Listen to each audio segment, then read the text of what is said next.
Awesome. Okay. So, good morning, guys. Morning. So, it is early in the morning. We've got Kenneth Hammonds here with Cross Country Mortgage. Good morning. How are you this morning? Very good, ma'am. Good. Awesome. Jason, you Jason. awake? Yeah, wide awake. Jason Arriaga here with Dolce Vita Realty, and then we have, Olga Arriaga with Dolce Vita Realty.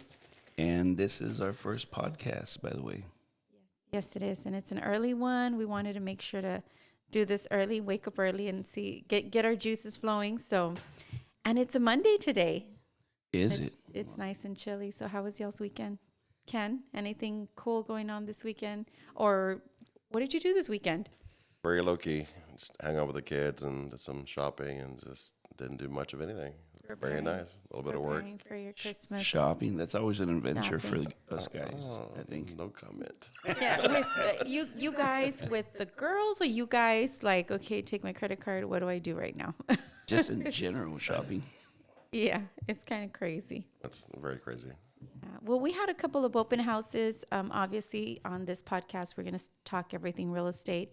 But my weekend tends to be pretty busy. I think this weekend more than anything, we had open houses, but with our rentals, we also we handle property management. So we have several homes that are rentals. We had some of our agents out there. So of course we go support. So if anybody out there is looking for rents or homes for rent or even property that they want to manage, we handle that. That's our specialty. We've been doing that for many, many years. So, but yeah, we were out there. It was pretty cool. I mean, we had several agents, as a matter of fact, that were out there this weekend, and it's nice. It gets a nice chance for us to go support them, see people, and just pretty much get our names out there.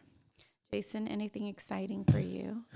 Well, I think I'm just going to tackle the elephant in the room here. And the Dallas Cowboys lost yesterday. Boo, boo, boo. Yeah. And but I really don't know if the NFL is really going to count that game. What does that mean? Like Well, first of all, I think they're playing an emotionally distressed team. The Cowboys have beaten the Buffalo Bills in their past three Super Bowls that they won, all against the Buffalo Bills. Ken, are you familiar with this, or is this out of your realm? Out of my realm. Okay. he doesn't follow football like me. Wow. Let's not go there. It's a rough No, morning I'm just already. kidding. I'm just kidding. So, No. anyways, the Buffalo Bills lost to the Dallas Cowboys in three Super Bowls about a decade ago. So, for the past 10 years, I mean, they have had to live with this. Now, Dallas Cowboys come in town, and yeah, I mean, I think I was watching Instagram, and I saw, how sometimes they leak team meetings and such. I want to say that the head coach of the Dallas Cowboys started their team meeting by saying, I can't believe you guys. no, we're gonna let them win one. And the players are like, Coach, come on, this is still a game. They're like, no, we're America's team. We gotta let them win at least one. So I don't know if that counts. So does this mean? I mean, how does this affect the Super Bowl? Do they still have a chance at it? Do they not? I mean, They still have a chance. They they just still gotta do, make sure but they win. would have. Yeah, they should have won this one. Yeah. This actually happened in real life. Have you all heard of Ray Finkel? Okay. It happened with Miami Dolphins. You have an emotionally distressed individual. So, I mean, here you have an emotionally distressed team. They wanted to avoid a fiasco. So, I want to say the So- Dallas Cowboys let them win. So emotionally distressed, like the other team was Bills. You said. What were they playing again? Buffalo Bills. Okay. Have you heard of the story of Ray Finkel? Yeah. I have not. So Actually okay, so they're playing the Buffalo Bills, but they're the ones that are distressed, or are Well, we yeah. the Cowboys distressed? Okay, The, they are. The Buffalo Bills have lost to the Dallas Cowboys in three Every consecutive single Super Bowls. Now, given that this is about a decade ago. But So- you live with this. I mean, imagine, how do you explain Yeah. to your son that, hey, we made it to the Super Bowl 3 times and lost to who? That Dallas Cowboys each year. 3 times. I mean, that's torture. So is that when the Cowboys were winning, like back in the day? Oh, totally. So they would win against the Long time Buffalo ago. Bills. Yeah. No, I remember that. I mean, that's how they became America's team, right? But it was always to the Bills that they won. Oh, interesting. Yeah. So, you think that so they had to kind of be nice about. Yeah. Okay, what was the score? I didn't It watch was the game like last night. 31-10, I believe. Oh, Or okay. So they couldn't go. Yeah. Well, but that was a lot. I would have let him win by like a couple of points, but that was a lot of no, I points. mean So 10 years of agony. I mean that's yeah, let's give him man. that one. Let's Yeah. give him that excuse. So, Yeah. well, they better shape up. So we do want to see him in the Super Bowl. Yeah. I don't know that they'll win, right? 49ers are doing pretty good this Oh year. man, they're definitely They're the like- favorites. I think no matter who they play, they're gonna win. They were so close and lost it last year, so now I believe they're out for vengeance, and they're not hiding it either. No, the 49ers are a real good team. Do you follow football at all, Ken? I followed a little bit, but You just details not much. But just for the podcast, you just And say keep- you follow it a lot. 100%. Keep in My favorite mind, sport. guys, Jason was a coach for almost 17, 18 years. So he's going to throw sports in here all the time. So Not, for those sports not fans in out the there. NFL. Not in the NFL. no, he did not coach the NFL. But anyway, so going back to, and the reason why we're here, right? We have Ken. We want to have a quick, and thanks, Jason, for the football update. We want to have a quick insight and update on mortgage, because you've been doing mortgage for so many years. So tell us a little bit about your experience. How long have you been in the business? What got you into the business? When did you decide to, hey, you know what? I think I'm going to do real estate loans. Long story. We'll definitely get on that to the next podcast. Okay. I've been doing mortgage for about 25 years, long time. I've enjoyed it quite a bit. Got into the business in Austin, Texas, and just kind of stayed in and enjoyed it quite a bit. So it's been a fun business, been a good career. Lots of ups and downs, a lot of craziness in the market, but helped out quite a few people over the last many years. So I was gonna say, but Definitely you a get to meet a lot of people. Not only it's crazy business. not only your clients that you help and make their dreams come true, but I mean you're dealing with real estate agents. You're dealing with title companies. I've met a lot of quality people, met a lot of good friends over the years, and just wouldn't trade it for the world. So I bet you have a lot of stories now, Ken. I mean, you just said you met a lot of people, you've dealt with a lot of people. I could just imagine how many characters you have to adapt to be successful. People joke about it. We're loan officers, we're counselors, therapists, You hear attorneys. We're everything. We hear it all. The good, the bad, the ugly, the whole 9 yards. We hear all the stories, the ups, the downs, the everything. So we have to sympathize and be nice and listen. And it's taught me how to listen a little bit better. But it's definitely good business. We wouldn't trade it. So what's your best advice to people when you have to be a counselor? Well, it depends on the situation. I can imagine. Depends on the situation, Jason. Yes, but I'm more sure he has a go-to line. That's true. You always have So how does that make you feel?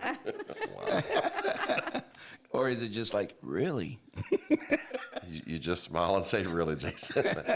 That's good. I'm here for you. Whatever you need. Wow. We serve all your needs." Or is it something like, you know what? I'm getting another phone call. Can I call you back? No, definitely not that one. You couldn't get away with that one, trust me. Even if we wanted to. Even We're in if the we wanted to. business. So, I mean, we're here to help people, obviously, right?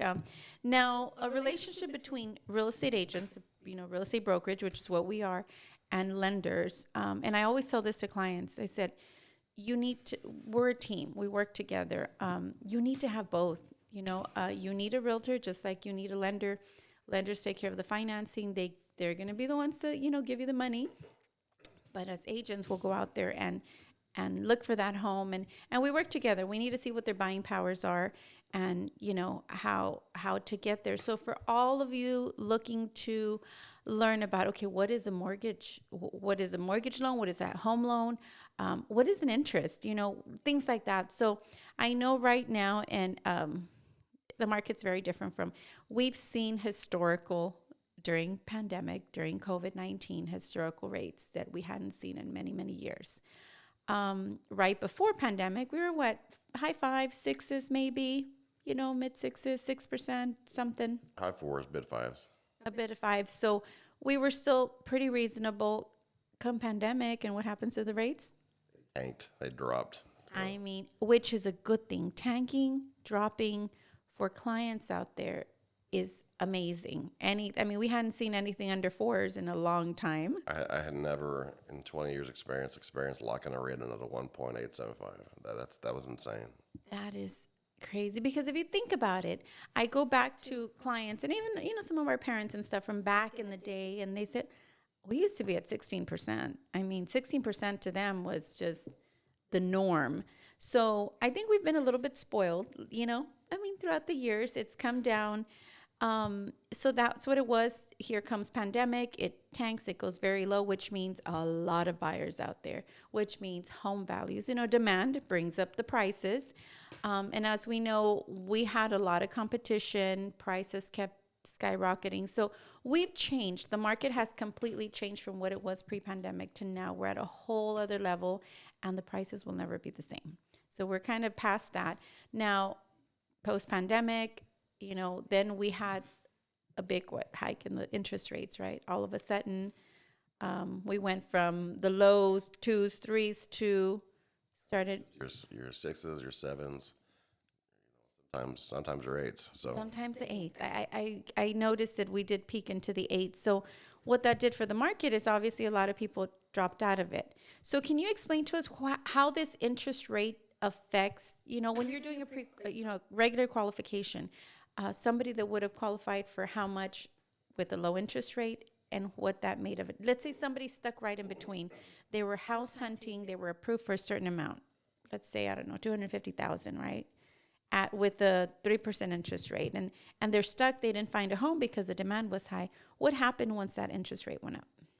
You have people that are on the fence at a 3.5%, 4.5%, and they want, one of the first things we ask a customer is, what kind of payment do you expect? What are you wanting? Give me an idea of what you're comfortable with, because that's number one to a family, to a customer. So we get a good idea of what to look for, what to tell them, what to tell the agent. When you're talking 3s and 4s and the payments, $1,700-$1,800 a month, and that family's depending on that payment, and the rates jump or the rates go up, and now we're at a 5.5%, 6.5%. That payment takes away a lot of their buying power. So now we're at a payment of $2,200-$2,300 a month, and to 80-90% of your public, that's a huge difference in payment for your average family. So that means their buying power goes down, less houses, less stuff to look at, and what they want out there is not available anymore. And then on top of that, what they qualify for goes down. So for what their salary is, whatever their income is going to be, now you're having to qualify for a bigger payment with the same income, with the same house and everything else, but a higher rate. So it definitely modifies and changes quite a bit. And that affects their debt to income ratio, which 100%. brings them. And now if you were looking at homes at, 250 to whatever, and now you're having to go down. And once you start seeing that, bigger home, you're not going to settle for something less than that. So it became difficult. So that's how a lot of buyers started kind of falling off of the, market. But we saw that. Now, what are we seeing now? I know we're trickling down, right? It's starting to come down. What are your thoughts of this coming year or the rates? Most of the professionals, most of the people that watch the market for a living had assumed or thought that we would be in the 8s to the 9s by Christmas. The market's done a direct turnaround. Now we're in the 6s now before Christmas. So the market's not really following what anybody thought it would follow. So we're kind of just on for the ride. The Fed's cut the rate already, and there's a plan to cut it 2 more times. So we're going to look for rates to drop again next year. And it's going to increase business and increase people's buying power. So now they can buy more house again for what they couldn't do this past year. So I see the market getting better, business increasing, more homes, more buying, more buyers out there. So I think it's going to be a positive. I feel, and I've talked to several people that do this for a living, is that it's going to be a really good 2024. Everything indicates it should be very hot. Now, a question dealing with that. How far do you foresee the rates dropping? Because we talk to a lot of buyers, and a lot of them would tell us, I'm just going to wait till the rate drops lower. So what would be something good to tell somebody that's waiting to wait that too long, for instance, and now they miss a good rate because they were waiting for it to go drop maybe back to the 3s, which is unheard of, right? Yeah. And I don't know, what would you say? Well, and before Ken jumps in here because you have your insight, but I think going with that, and it's like we've been telling everybody, yes, there was so much competition during the threes, in the lower. Now rates went up, everybody backed off, right? But if you still have the power of buying, because the prices are not going down, the prices are staying where they're at, right? Yes, during this time, we have a little better chance of getting the sellers to contribute, get some sellers concessions, negotiate the price down because there isn't so many buyers out there. But the moment that rate goes down, just the way that buyer's been waiting, everybody else has kind of been waiting. Is it going to go back to the threes? Not likely. I mean, I don't think. Maybe we'll be surprised for a week or so. That would be great. But the moment that happens and it drops significantly, then here comes the competition again. So if you need concessions, if you need seller contributions, it's going to be tough. And here the prices and sellers are going to kind of, okay, we're back in business now. So we tell clients right now, catch that price. Catch that price, lock it down, because the moment everybody comes out, they're going to be competing against you. You're going to have to be competing on the price as well. And then what happens, Ken, once they lock the price, and maybe it is a higher, 6.5, 6 point whatever, what can they do after that? Or what do you recommend typically? And I agree with you, Olga. We had a couple this weekend that same thing. We're gonna wait till next year. Wait till the rates go down another half point, maybe a point.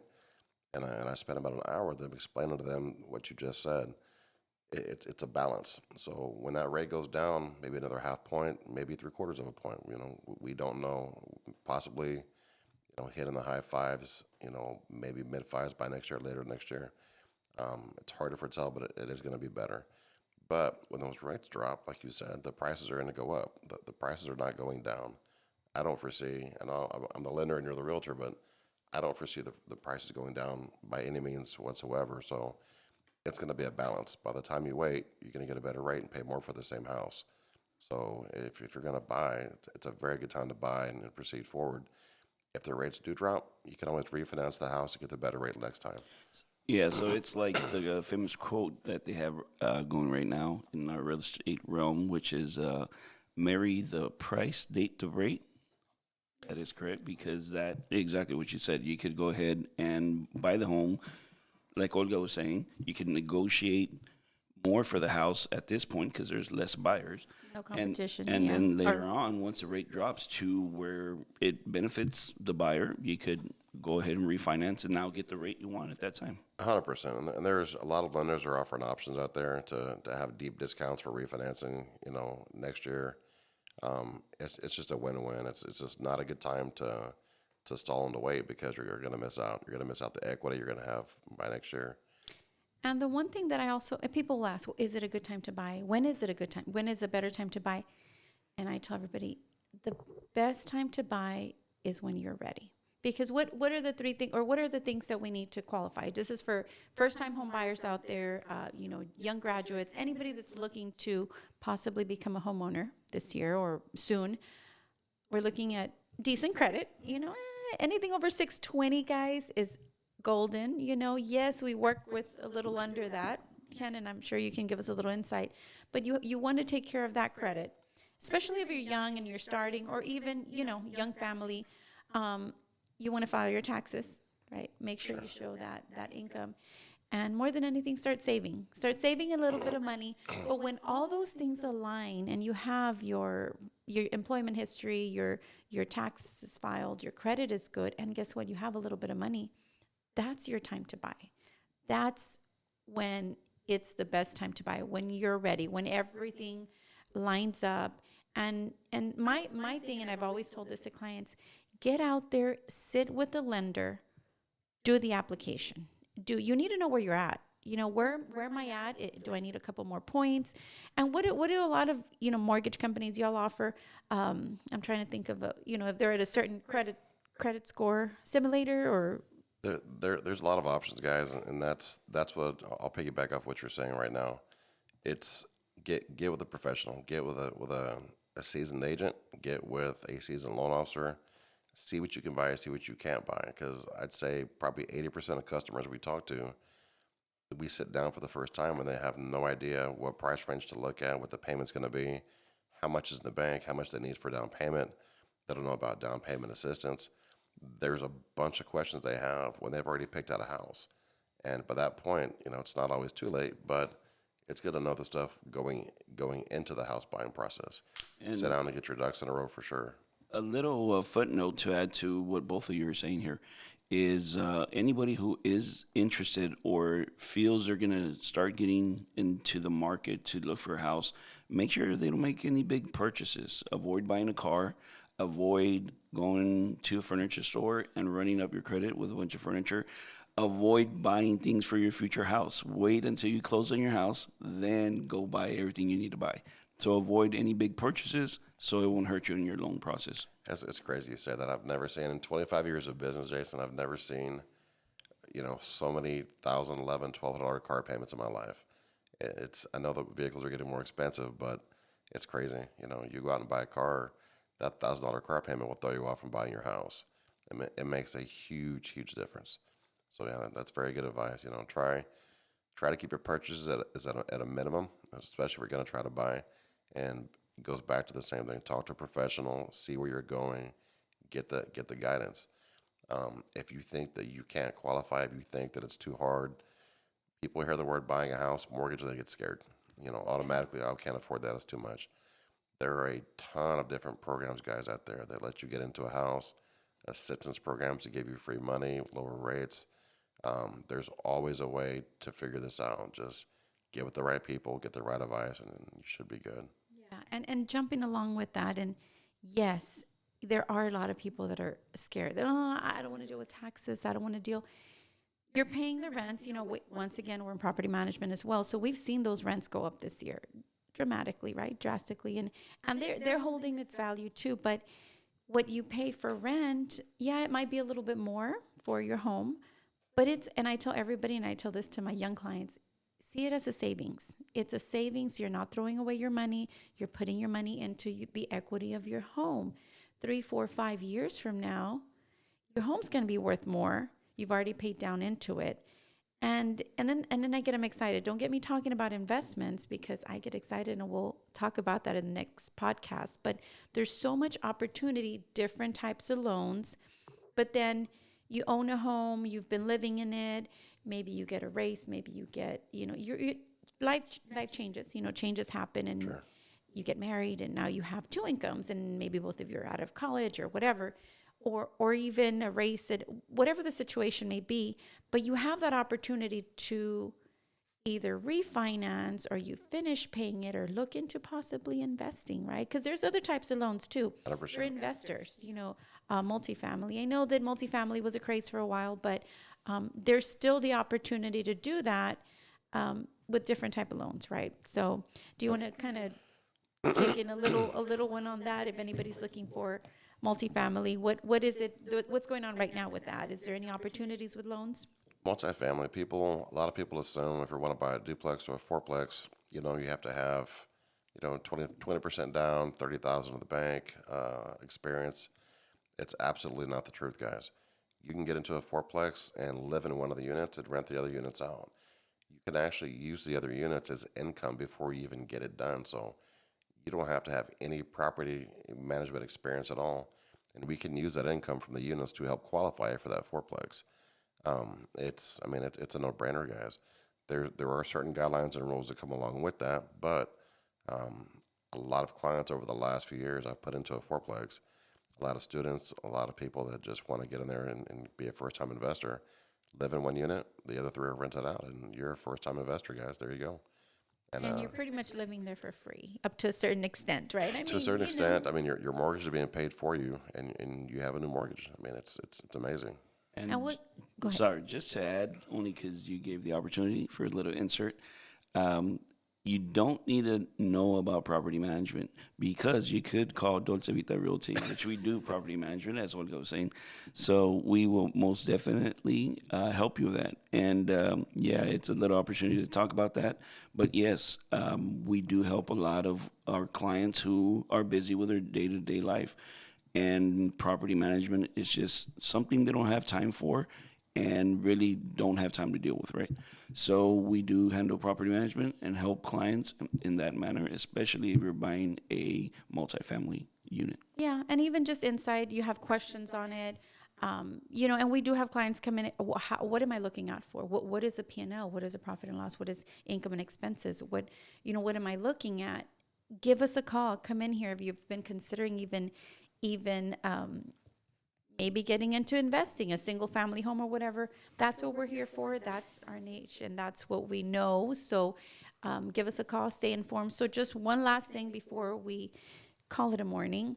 What type of down payment are they looking at? You said it's not 20%, but what's an average? What's something that's out there right now for multifamily? For multifamily, it depends. If you're gonna live in one of the units, you can get in for as low as 3.5% down. I mean, literally 3.5% down gets you into a fourplex. That's insane. So That's first-time home buyers, first-time a home young buyer. couple, Definitely. a nurse, a student, somebody that wants to make their money work. Because I tell everybody, work harder, not smarter. Make your money work. If you're making that money and you're able to invest, save it there because we can easily spend that money everywhere else, right? Wait, did you say bad words? I think you meant to say Work smarter, not harder. Did I? Yes, I think you said work harder. I wasn't gonna say anything. We're going to have to go back and check on that. But Work I might be half smarter. asleep, but I think I heard it wrong. Guys, work smarter, not harder. Make your money work. If you're young and you're working hard right now, I don't know that anybody wants to work for the rest of their lives. We have to at certain points, but make your money work to where you can actually retire early, enjoy your life, enjoy your family, quality life. But you work hard as you're young, you invest your money, and there's no better place to invest it than real estate, which doesn't lose value, right? But yeah, that's what we're here for. That's what we do. Kenneth Hammonds, Cross Country Mortgage. Where can they reach you if they're interested in applying or just getting started? You can reach me anytime at my cell phone number, 956-358-5088. Always available, guys. Usually get to work about 8 o'clock till about 7 o'clock at night. So any questions, any needs, concerns you have, you can always reach me there. Wonderful. I know people ask, like, well, I know it's Sunday. We work all the time, too. And for your real estate needs, you can contact us, Dolce Vita Realty, and myself, Jason Arriaga, 956-784-2427. We do work weekends by appointment, even on holidays, if the house or what have you is available to see at that time. Go ahead. And that's it, guys. Thank you very much for joining us today in our you. first podcast. I couldn't say it. Hey, whoa. Thank you for You didn't being say here. your number. What if people are hearing this? They want Olga to call you. Arriaga, you can reach us at our office. Our direct number is area code 956-332-5853. We've got agents that are available to help you. And once again, any questions whatsoever, my direct cell phone number, 956-827-5025. Olga Arriaga, Dolce Vita Realty, and one of our other Sweet Life reminders. All right. Thank you, guys.